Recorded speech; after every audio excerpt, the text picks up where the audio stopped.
Boa noite, boa noite. Enquanto a gente vai começando a transmissão, deixa eu aproveitar para fazer o compartilhamento também. Bem-vindos, bem-vindos. É uma alegria a gente poder fazer essa catequese. Já já a gente faz uma oração também para iniciar esse encontro, né? E enquanto isso eu vou aproveitar para fazer. Eu não estou conseguindo fazer o compartilhamento nas páginas. De fato.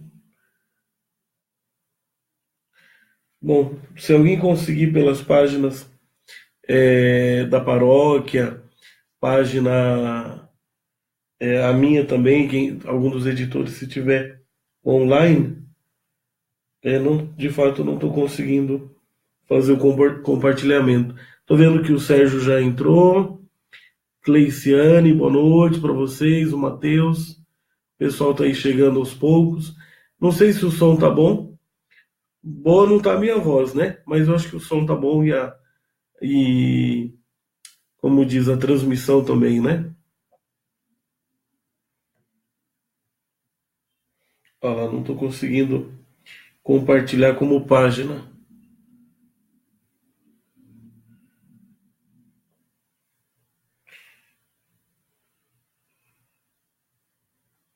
Só. Olha lá, estou vendo que a Otília chegou, o Carlos Hernandes, a Ana Lúcia, a Ana Garrido. Boa noite a todo mundo que está chegando. Deixa eu ver se eu consigo agora. Não consigo também ainda.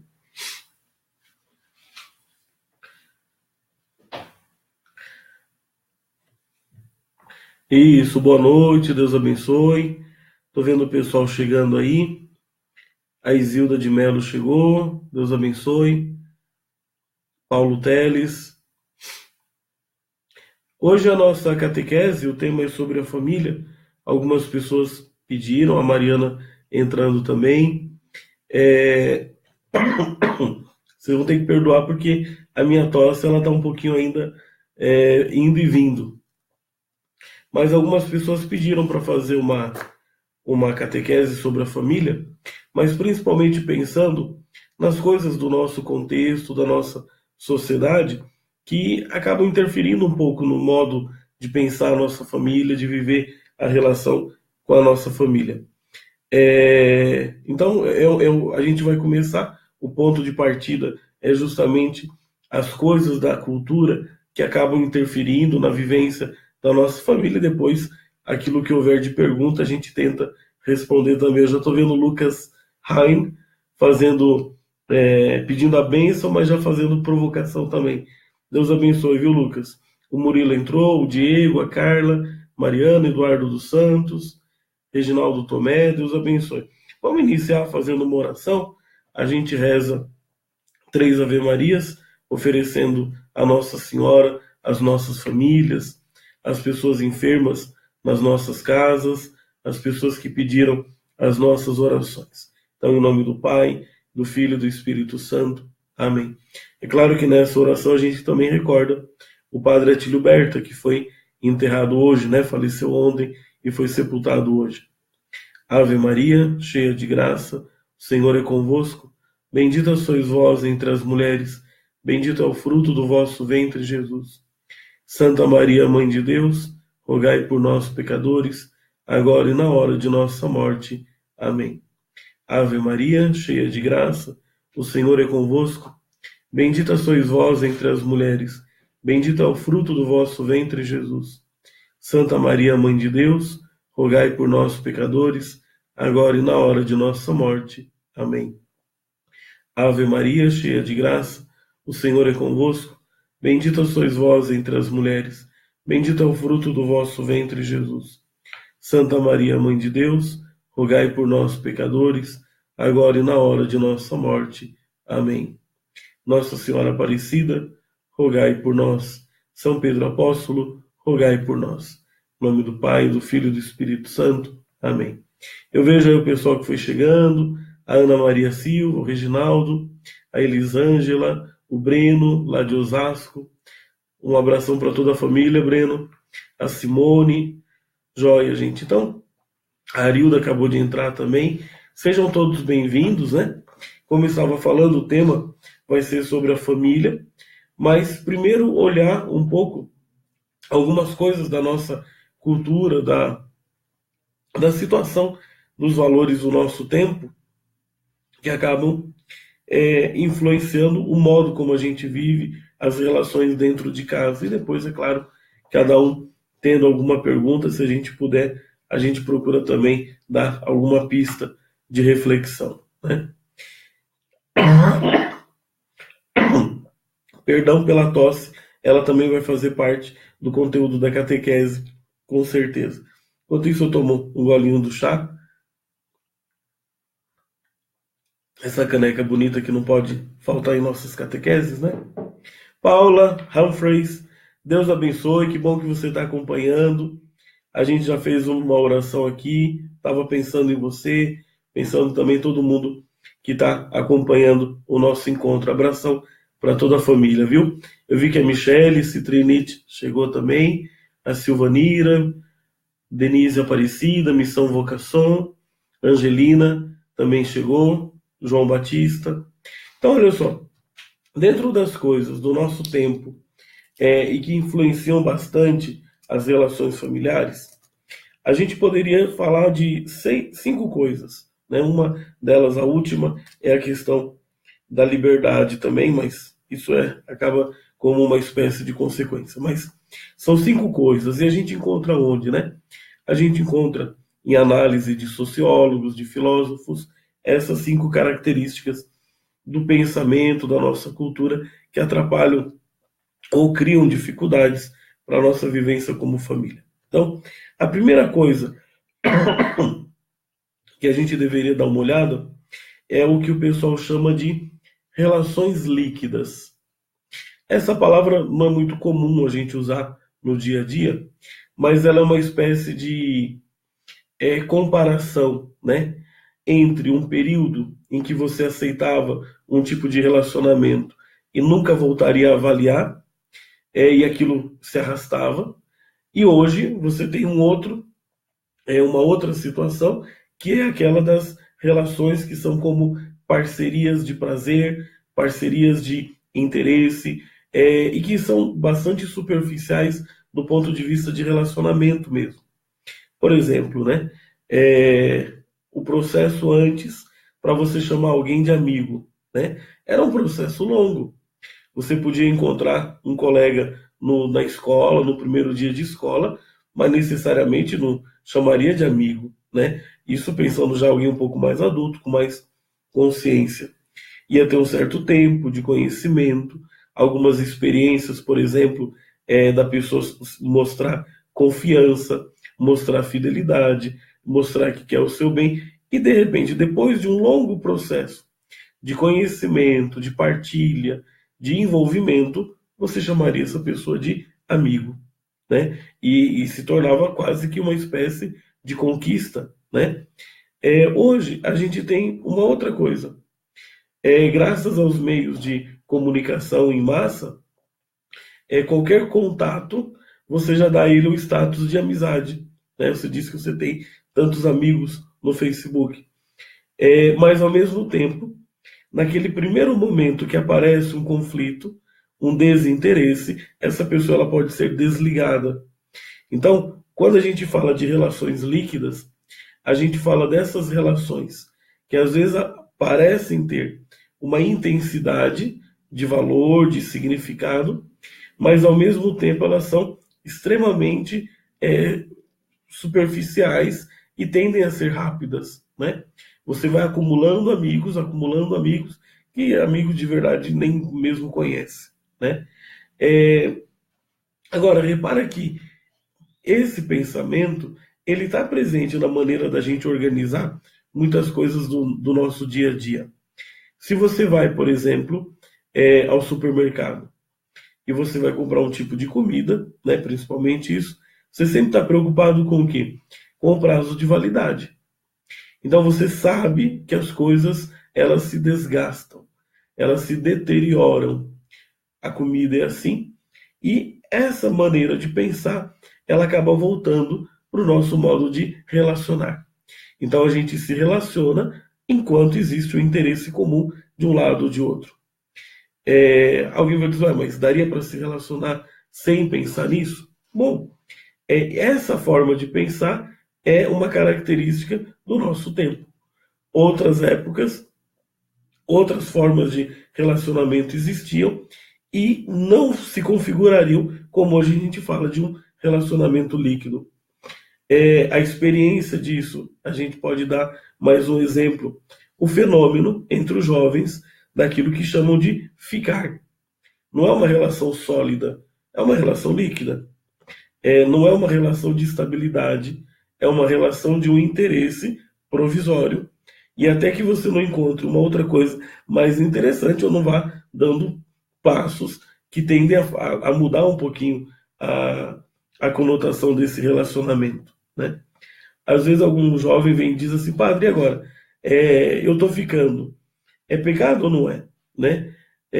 Antes de dizer se pode ou não pode, se é pecado ou não é, eu sempre chamo a atenção que toda forma de relacionamento ela traz uma expectativa. Você sempre se relaciona com alguma pessoa esperando que possa confiar nela e receber dela alguma coisa. Então, às vezes, entre os jovens, aquele que os dois estão ficando, mas sempre um fica um pouquinho mais decepcionado, sempre um fica com uma expectativa que não foi atendida. Então, essa forma de relacionamento, ela de fato corresponde àquilo que é o nosso jeito de ser? Então, pode ser uma tendência de um momento, mas não significa que a gente queira de verdade essa forma de relacionamento. Não sei se isso ficou claro, depois também podem ir aparecendo outras perguntas para a gente conversar. Vocês estão ouvindo, o pessoal está conseguindo acompanhar, não sei se está travando alguma coisa, ninguém mais se manifestou. Não sei se alguém está dando alguma notícia aqui. Eu acho que está tudo indo muito bem, né? Posso continuar? Alguém dá um salve aí, dizendo se a gente pode continuar. Bom, eu vou continuando, tá bom? Nem que eu esteja falando aqui sozinho mesmo, né? A segunda característica das coisas do nosso tempo e que interfere na nossa maneira de relacionar, pensar a nossa família é uma certa idolatria pelo benefício e pelo lucro. Da onde que vem isso, né? Isso vem do pensamento capitalista, do pensamento industrial, né? Tudo que você faz tem um custo. E na hora que você vai equilibrar o custo e o benefício, deve haver mais benefício do que custo. E isso é uma coisa razoável para você pensar na produção, na organização de um comércio, nas relações de troca do mundo financeiro. O problema é que, dependendo do que eu imaginar que seja um benefício numa relação dentro de família, talvez não vai parecer um benefício. Pensa, por exemplo, o desgaste que é a maternidade ou a paternidade. Então, se for olhar pelo lado do custo e benefício, talvez alguém vai dizer assim, é muito custo e benefício nenhum. Você imagina, durante todo o período da infância, a criança ela tem custo, ela adoece, tem momento que tem que correr com a criança, você planeja um tipo de passeio, às vezes não consegue fazer aquele passeio porque a criança ficou doente, então vai dizer que isso é um custo. Vai crescendo as necessidades de estudo, de tudo mais, né? E às vezes quando se torna adulto, não é que o filho corre para ficar cuidando do pai e da mãe. É a situação que a gente está vendo nos dias de hoje. Então, se você for olhar pelo lado do benefício, um pai e uma mãe vai dizer, mas qual é o benefício? No sentido do mundo, talvez não vai ter tanto assim. Se você olhar por esse lado.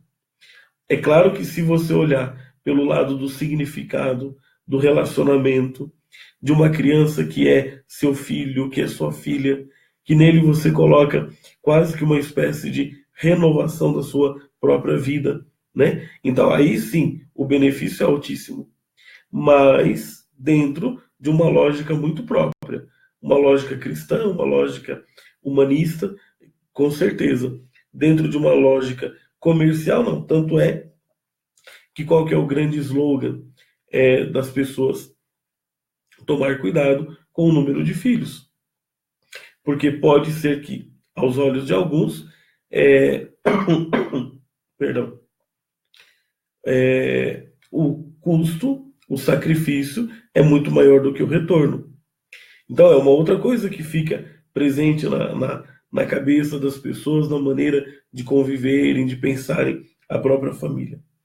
Uma terceira coisa, que é uma característica do nosso tempo, né? Que é esse dinamismo de competição. Então, é lógico que para o mundo do comércio e da produção isso é ótimo. Se a gente consegue cada vez mais fazer as coisas com qualidade, com menor custo, com menos tempo, né? O ganho que você tem é grande. Mas a competição, ela pode ser um elemento interessante para pensar a nossa vida, mas não pode ser o mais importante, né? Quando é que o homem é capaz de competir? Um período muito curto da sua vida, né? Enquanto você é criança, você tudo depende dos outros. Quando você adoece, quando você está mais velho, você vai depender das pessoas. Então, não dá para dizer que competir seja um traço tão significativo da nossa existência, porque ele corresponde a um período muito pequeno. Existe uma fase da vida que a gente tem mais condições de competir, de tentar vencer limites, superar obstáculos e tudo mais. Agora, pensa bem, tudo vai sendo uma competição. E marido e mulher, eles são o quê? Parceiros ou estão numa relação de revanche e de competição? Isso pode ser um perigo, isso pode ser um problema. Os irmãos, eles estão numa relação de solidariedade ou estão numa relação de competição? Isso para a vida de uma família é uma coisa muito grave. Porém, é uma marca do nosso tempo, né? As pessoas sempre estão se medindo umas pelas outras. Eu me sinto mais feliz se a minha vida é parecida com aquele modelo de alguém que eu entendo que é um sucesso. Então, são coisas do nosso tempo.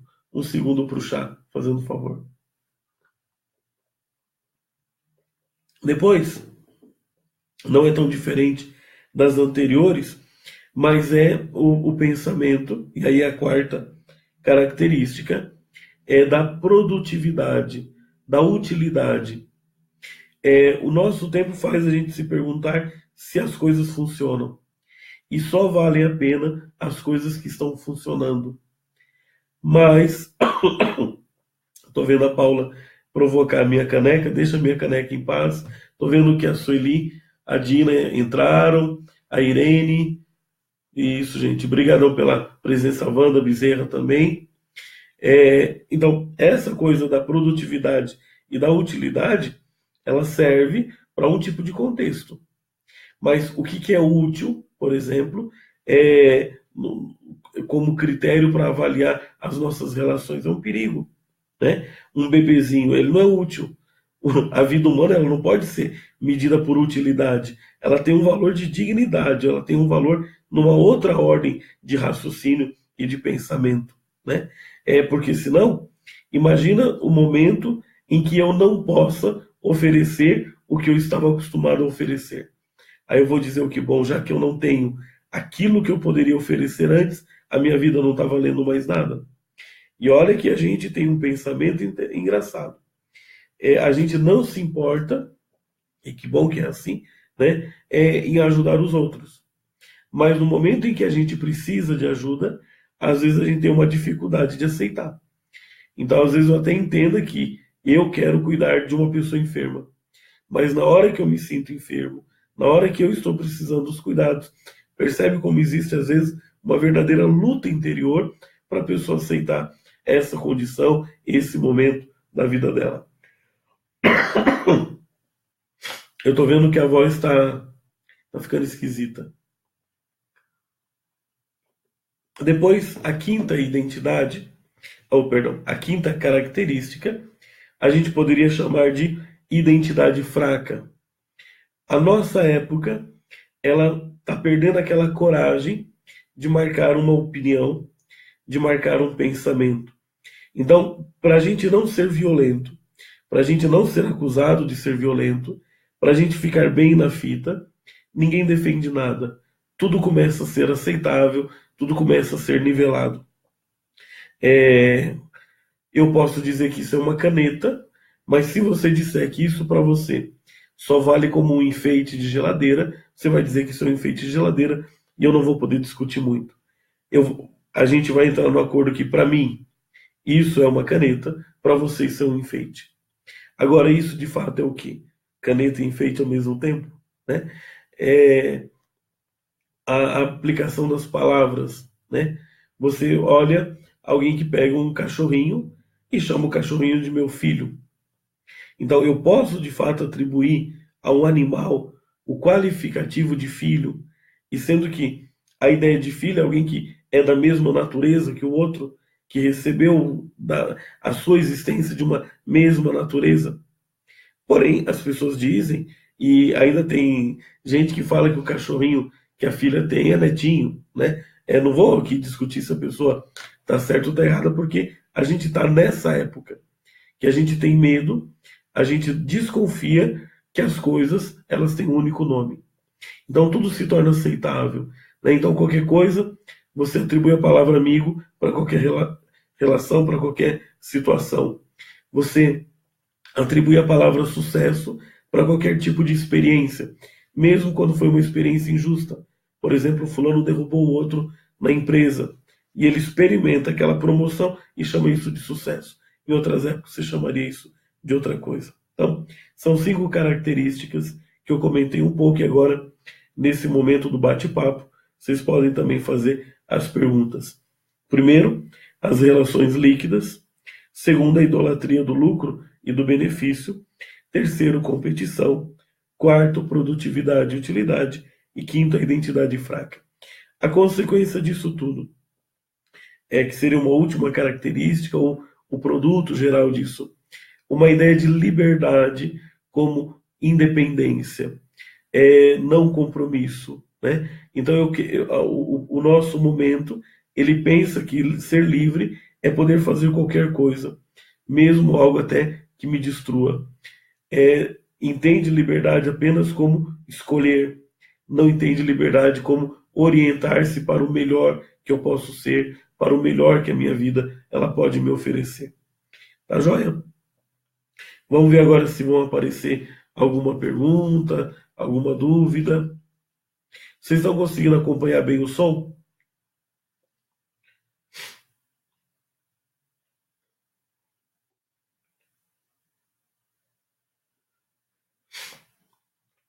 Chazinho.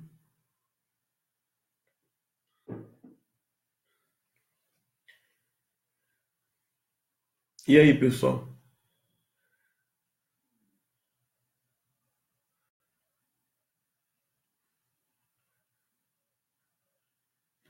Ninguém vai perguntar nada?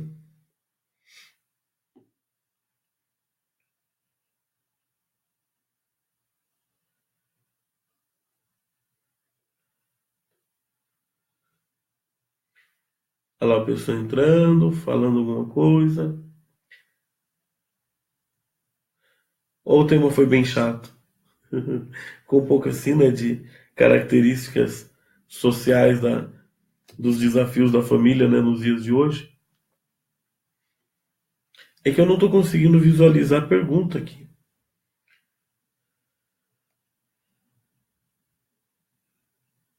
Deixa eu tentar ver se isso aparece no. Aqui.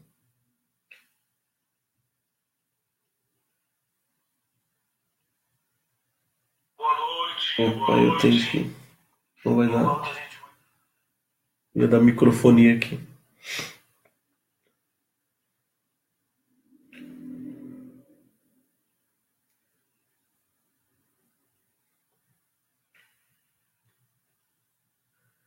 Jó, eu tô vendo que o pessoal entrou, a Jussiene entrou, Deus abençoe. Então, gente, vocês têm que mandar alguma pergunta, a minha parte eu já fiz.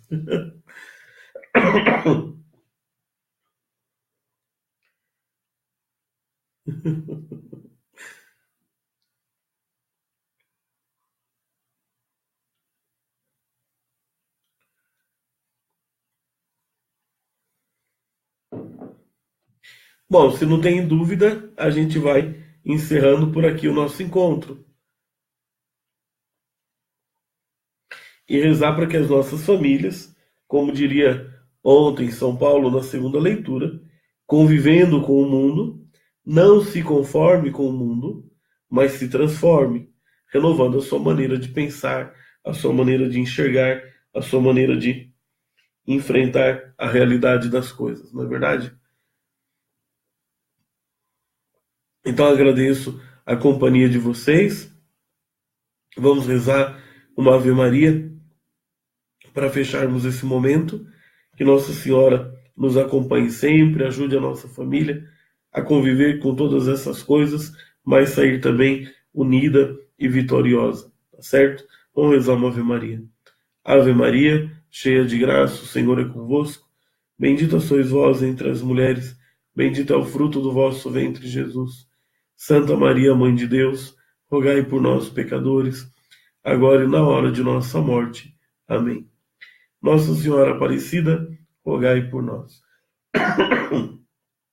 O Senhor esteja convosco, Ele está no meio de nós. Abençoe-vos o Deus Todo-Poderoso, Pai, Filho e Espírito Santo. Amém. Fiquem em paz, em breve a gente vai fazer uma outra catequese novamente. Então Deus abençoe, gente. Um abração.